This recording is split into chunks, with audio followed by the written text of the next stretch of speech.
there, and thanks for listening. My name is Daniel Kringer, and this is the SkanFest podcast, an interview series for the Skaneateles Festival, a summer concert series based in the Finger Lakes region of upstate New York. In these talks, we are spending time getting to know our visiting artists who travel the world making music at the top of their field.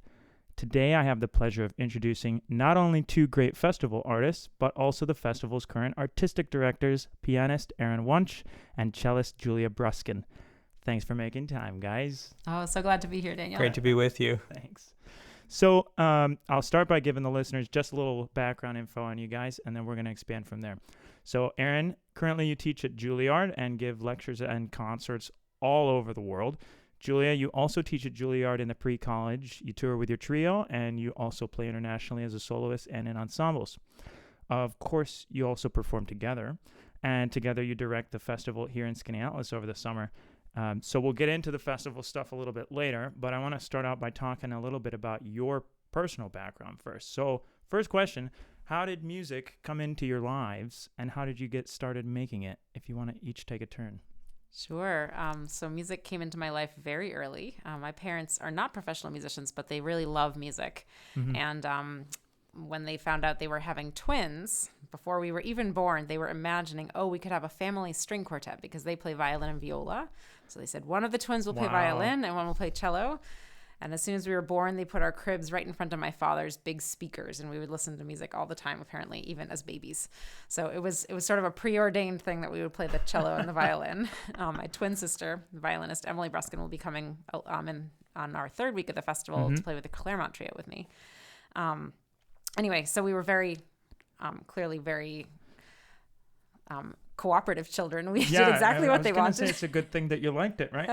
We started playing at around 4 years old and studied all through school, and then went to college in New York City at Columbia University and Juilliard. They have a joint program, and so we studied there. And it was during that time that we first formed the Claremont Trio, our ensemble, where we play together. And then, like a couple years after that, I met Aaron, and the rest is history. Right, and we'll talk a little bit more about that later because that's very interesting as well. It is. Great. So from birth, and Aaron. Well, let me see if I can remember that long ago. My parents are not professional musicians as well. I do remember my earliest musical memories are listening to records. That dates me a bit, but they had a record collection. My dad had Mozart symphonies, which I loved, and my mom had ABBA. Oh, okay. So I had those two in my ear as soon as I could put the record on myself. My mom had a piano from when she was a girl, an upright piano, and my parents gave me lessons when I was a kid, and just music became just something really joyful for me. I don't think my parents expected me to pursue it professionally, and I also didn't have a lot of role models in that regard and kind of found my way gradually. But then studied music in college and graduate school, and then Julie filled you in on the rest there. And it built up from there. Yeah. So was there a moment for each of you that helped you decide music as a professional career was going to be the direction you want to go in, or cumulative, sort of like both of you discussed? Any memorable sort of moments? I had an opportunity when I was 19 to play a concerto with orchestra, Rachmaninoff's Rhapsody in a Theme by Paganini. And that was really just a formative experience for me. It just was such a thrill to be up there with an orchestra. And I just thought, wow, if there's any way that I could do this with my life, this is what I want to do.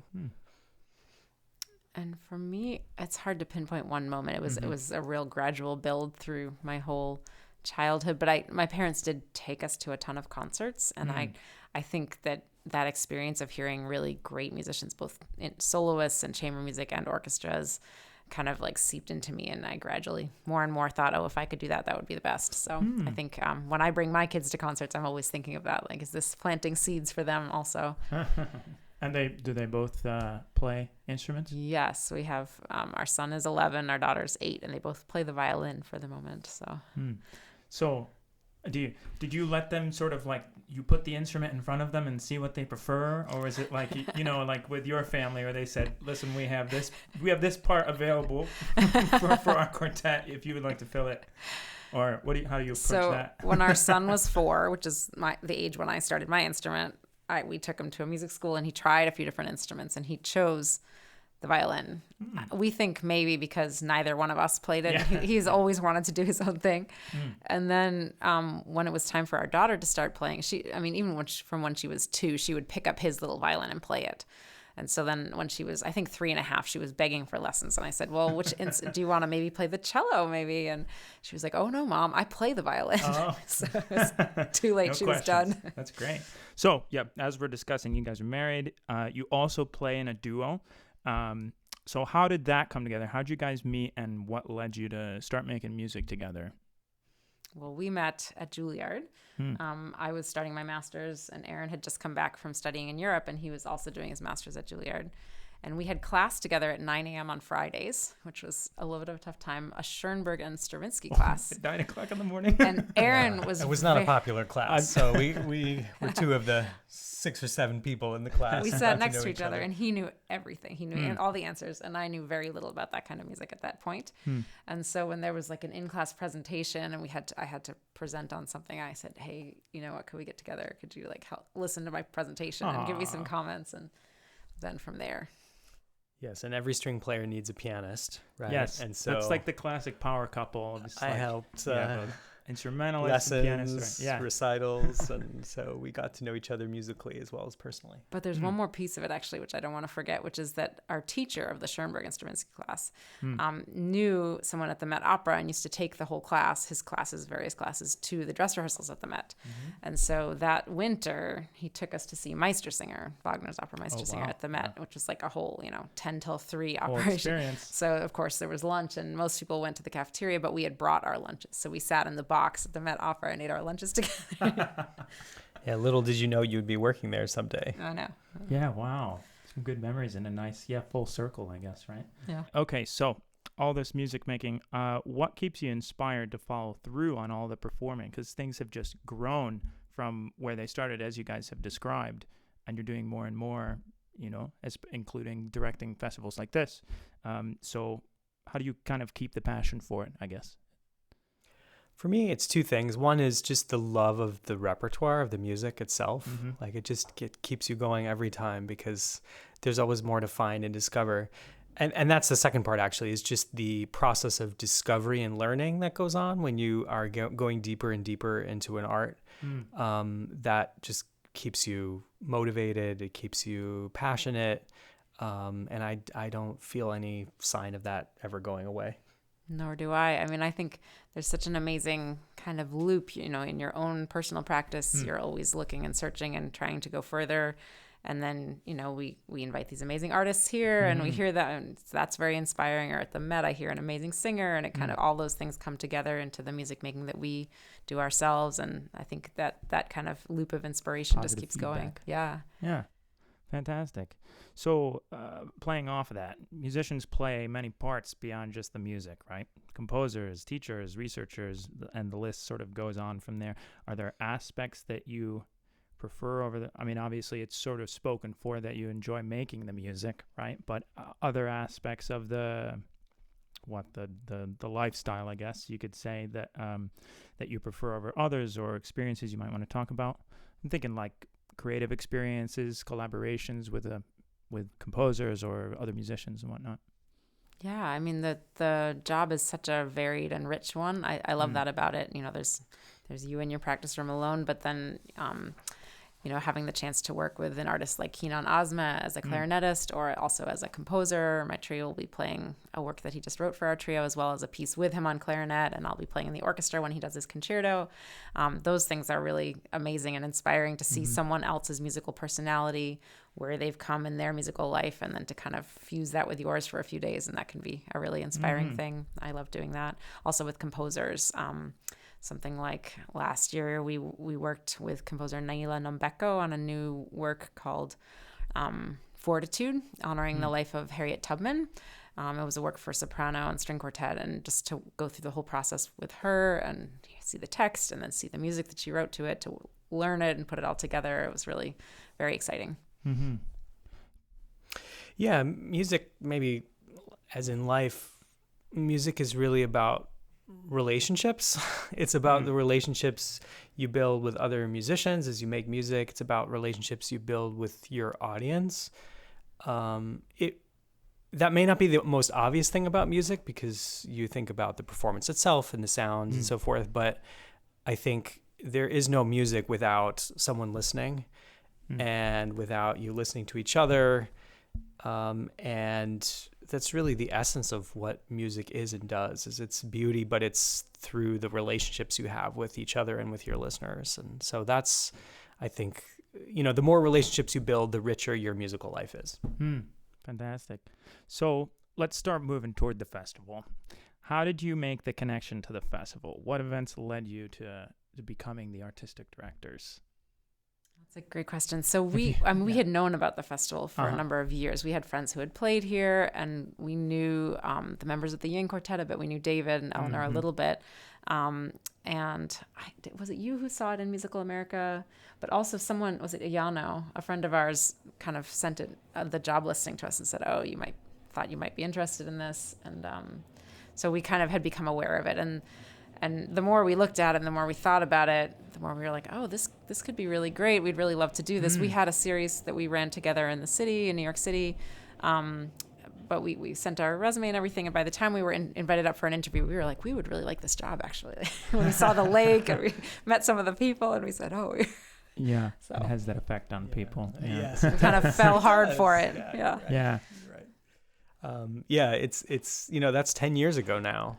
It's hard to believe. This is our 10th season here in Skaneateles. So it feels like home now. But it felt like home pretty quickly, since the people here were so welcoming, and right away we were able to start, forging some of those relationships. And it's just been a great joy of our lives to connect with people here through music. One of the amazing things here is that almost all the musicians are housed with we live in the community. And I will always remember, because they're some of our greatest friends, the first hosts we stayed with when we first came up, we were kind of getting to know the festival. It was David and Eleanor's last summer, and we came for the first week of concerts. And these hosts were just so welcoming and are still some of our very closest friends here in town. We were sitting out by the lake with them having a glass of wine, and we got a call that someone had a fall and an injury, and could we come in and play something in the concert that evening? And so we put our glasses of wine down and looked at each other and said, what do we have up our sleeve? And we ended up performing that evening. That was our festival debut on about 3 hours notice. Wow. But wow. Right. So flexibility. Yeah. Always a virtue in this business. Definitely. That's definitely the truth. So great. And so looking at the structure of the festival, we have all these sort of different directors. There's a lot of directors. There's the board of directors. There's the executive director. There's the artistic directors. You guys are the artistic directors. What is the role of the artistic directors in an organization like this? What do you do?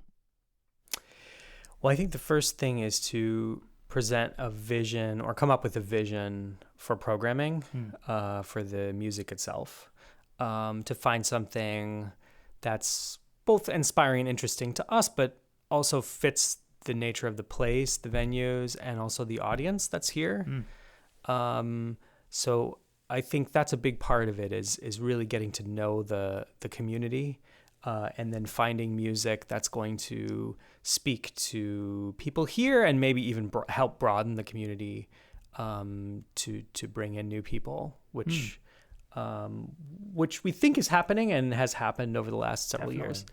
Yeah, the last 10 years, I had a brief talk with Susan Mark a few weeks ago, and one of the topics we focused on was the growth of the festival, particularly over the last 10, 15 years or so, bringing in bigger artists and whatnot.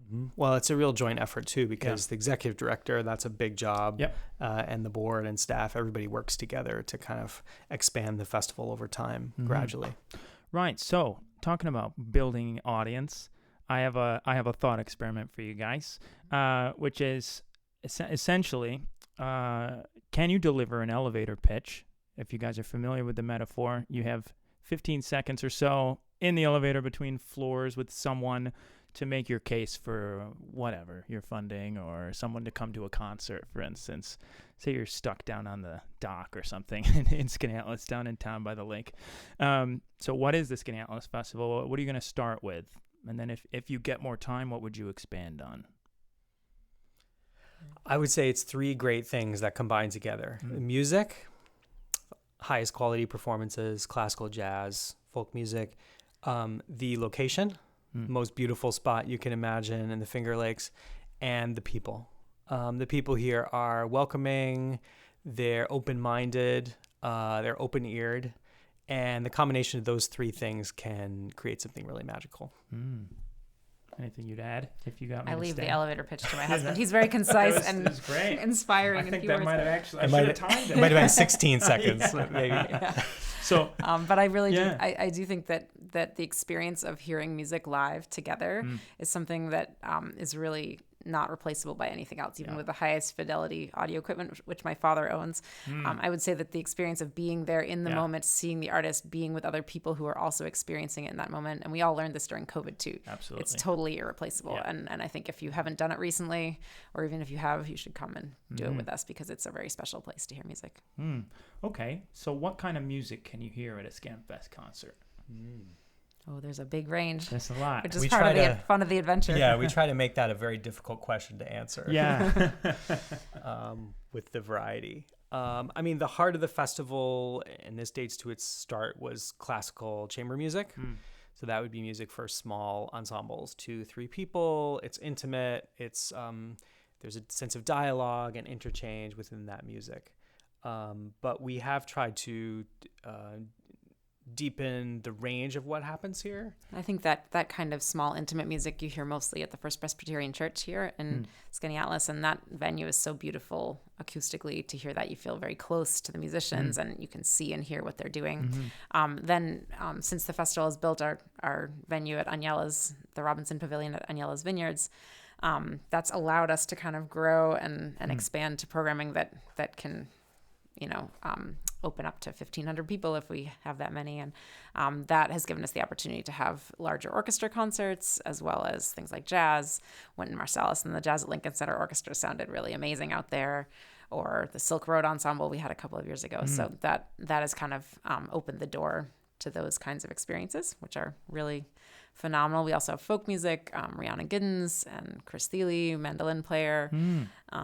There's contemporary classical music, some new commissions this year from Afghan composer Arsen Fahim and Syrian composer Kenan Ozma. So like some really kind of world music in different directions, as well as some real classics, Beethoven's Sixth Symphony or Dvorak American String Quartet, things that you know and love. Yeah, there's things to connect for most people. Yeah. That's definitely what I've seen as well. And you spoke a little bit about the venues, which is great. And the last question I have on the pitch is, what's the cost to attend? Is it affordable? Is it out of my price range, or what? This classical music stuff's so fancy, right? So there's a big range. I would say that our concerts are generally very affordable. The tickets range from about $25 to about $45, I think. We even have several free events. But we have a lot of free outreach events as well, and kids performances, which are free for kids and $5 for adults. And so there's lots of opportunities to come hear music, whatever your budget allows. Fantastic. Right. So with your experience with the festival, is there anything that you find unique about Skaneateles Festival compared to, you've been to so many other venues and festivals over your time as professional musicians. So is there anything that sets Skaneateles Festival apart? I mean, we've been all over the world to many different music festivals. I'm always a little amazed at how we're able to bring some of the world's greatest performing artists here to our little village, of Skaneateles. I mean, but James Ennis, who's playing on Thursday night, he's recorded more than 40 CDs. He plays with every orchestra all over the world, and he's won Grammys, and he's coming here to play a recital in the church, all the Brahms sonata. That's kind of amazing that we're able to get artists like that, or Marsalis, Rihanna Giddens. These are the people at the very top of the field. So to be able to hear them in such an intimate setting where you really can, so usually it's hear these people in much larger concert halls with 2,000 or 3,000 people or 10,000. So it might be, a couple hundred feet away. That's a real opportunity to be able absolutely. to be so close and really part of that music making. Yeah. Anything for you, Aaron? Yeah. And I mean, I come back to the confluence of the location, the village, and the relaxed way of life, and the community that's here. And you have people who've been coming to concerts for 40 years here, and you have people who are much younger people who are just coming for the first time and getting excited. And there's a real opportunity not to only hear the people, but then to speak with each other about the music, and also in many cases to meet the performers themselves, which you don't have backstage at Carnegie Hall. I also think this festival has a really unique kind of bond with its beginnings.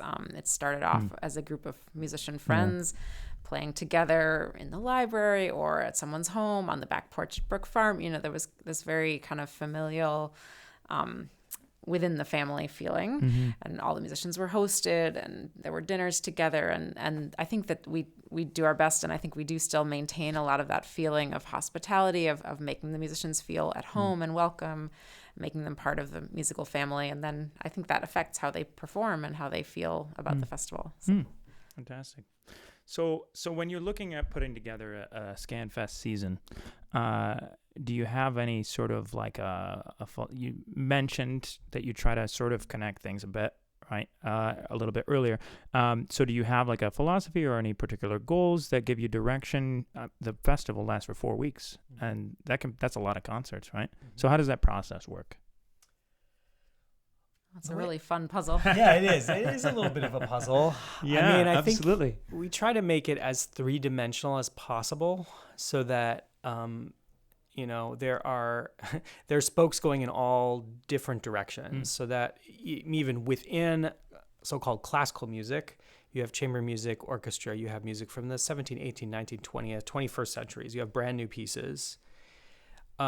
We look for artists who are crossing boundaries or genres, which we definitely have this year in Rhiannon Giddens, Chris Thiele, people who have one foot in the classical world but are also exploring folk, bluegrass, other kinds of spaces.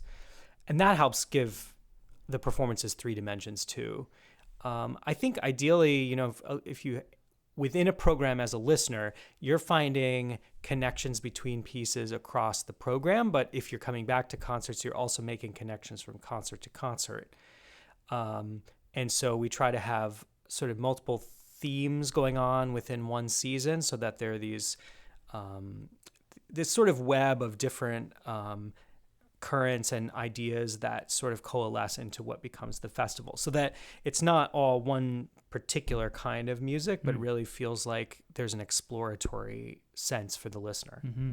We also have some kind of multi-year initiatives going on that we've been working on over time. One we call Widen the Circle, which is just as a general goal to widen our musical offerings, to widen the audience of who is able to come and hear them in Skaneateles, also to widen our own community, to encompass more and more diverse people. So I think that's a goal that we kind of keep in the back of our minds always, is how to do that, both through programming and also through outreach and working with our board to see how we can do that as a festival. We also have a young artist initiative, a young artist in residence that we started last year. This year we have the wonderful Evalis string quartet coming, and that helps us to get out into the community more with outreach and some other programs. And then one other kind of multi-year initiative is the commissioned work series. We have wonderful prior board members, Doug Sutherland and Nancy Kramer, who've kind of headed up that series, and so that allows us to commission a new work or multiple works each season. And they have helped us kind of make relationships with composers in one year and then have them write for the following. So it's more of a trajectory through that. So these are also things, as we're putting together the season, that we're thinking about those different initiatives. Yeah. Wow.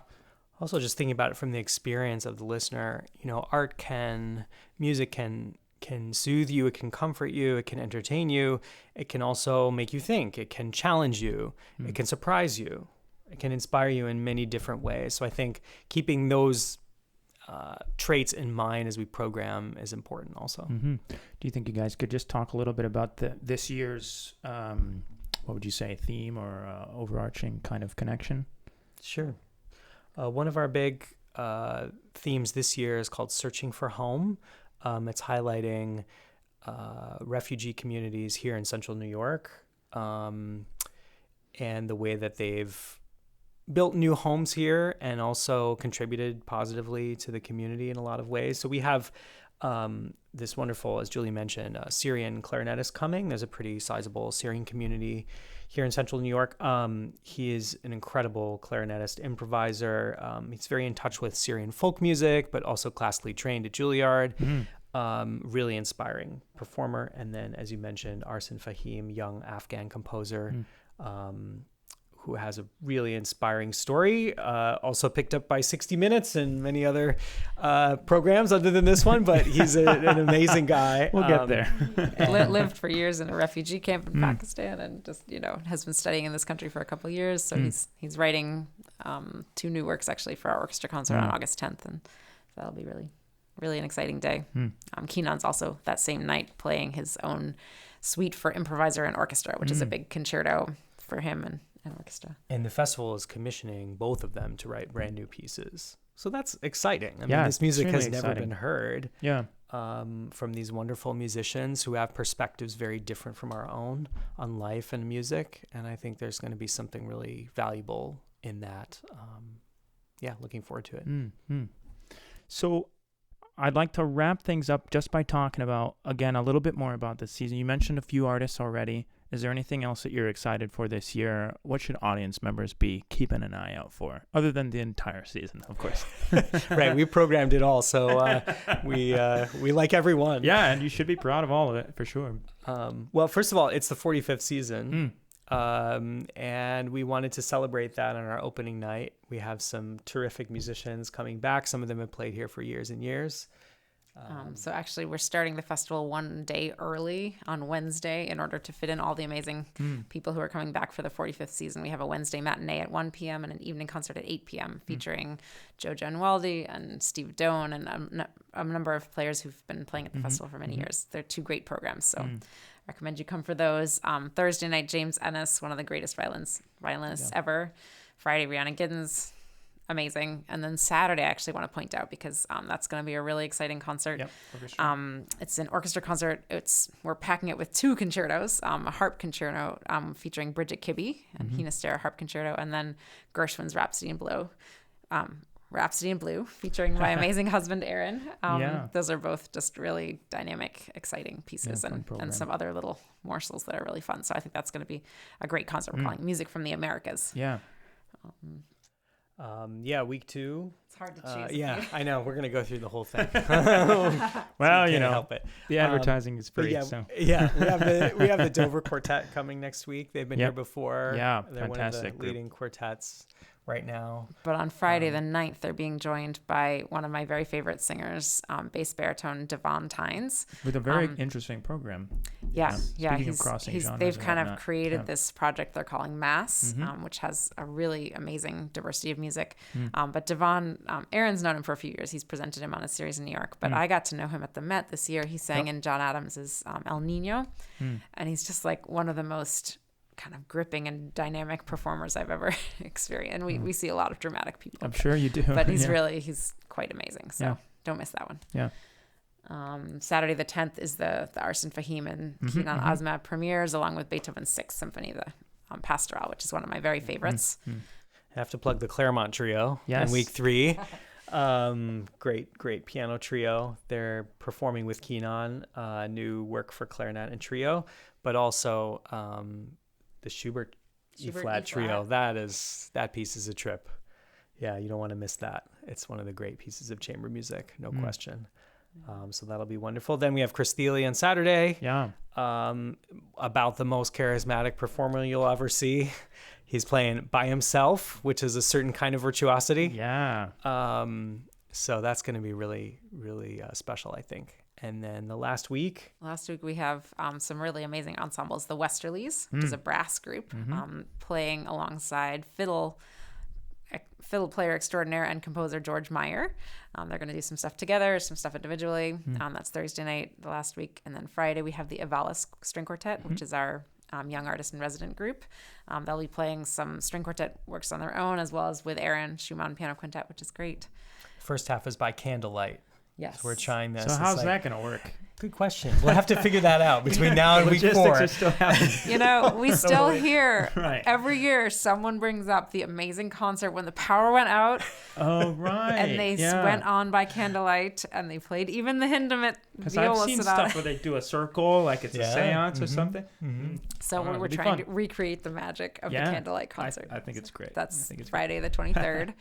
And then grand finale, Wynton Marsalis and the Jazz Lincoln Center Orchestra. Amazing. How can you go out any bigger than that? So. Yeah. Well, that's the season, isn't it?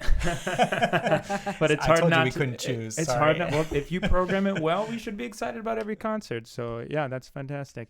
Right. So we're gonna wrap it up there. Thanks so much for coming to talk. This was great. Thank you, Daniel. Yeah, this is wonderful. So glad you're doing this. Great to be here. And so people listening, you can learn more about the current season and buy tickets at www.skanfest.org. Julia and Aaron will be both performing, as they mentioned, as well as presenting at all of our concerts. So thanks again, and we'll catch you on the next one.